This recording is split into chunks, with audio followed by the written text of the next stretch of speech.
100 টকাত 20 টকা পৰ্যন্ত সুদ খাই নুদুকা হোৱা সুদখোৰৰ বিৰুদ্ধে লখিমপুৰ জিলাৰ বিভিন্ন প্ৰান্তত চলিছে আৰক্ষীৰ অভিযান।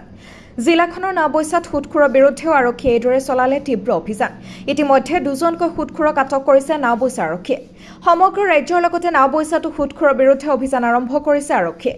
নিশা অভিযান চলাই নাওবৈচাৰ মৌকুলিৰ পৰা ইয়াছিন আলী আৰু কটকিচুক গাঁৱৰ পৰা নিৰণ গগৈ নামৰ দুজন সুদখোৰক আটক কৰিছে নাওবৈচা আৰক্ষীয়ে। দুয়োটা সুদখোৰক সোধা পোছা অব্যাহত ৰাখিছে নাওবৈচা আৰক্ষীয়ে। আৰক্ষীয়ে সুদখোৰ দুজনৰ পৰা বহুকেইখন দলিল আৰু কাগজ পত্ৰ উদ্ধাৰ কৰিছে। লখিমপুৰৰ পৰা বেদান্ত বৰাৰ প্ৰতিবেদন, ৰাইজৰ বাৰ্তা।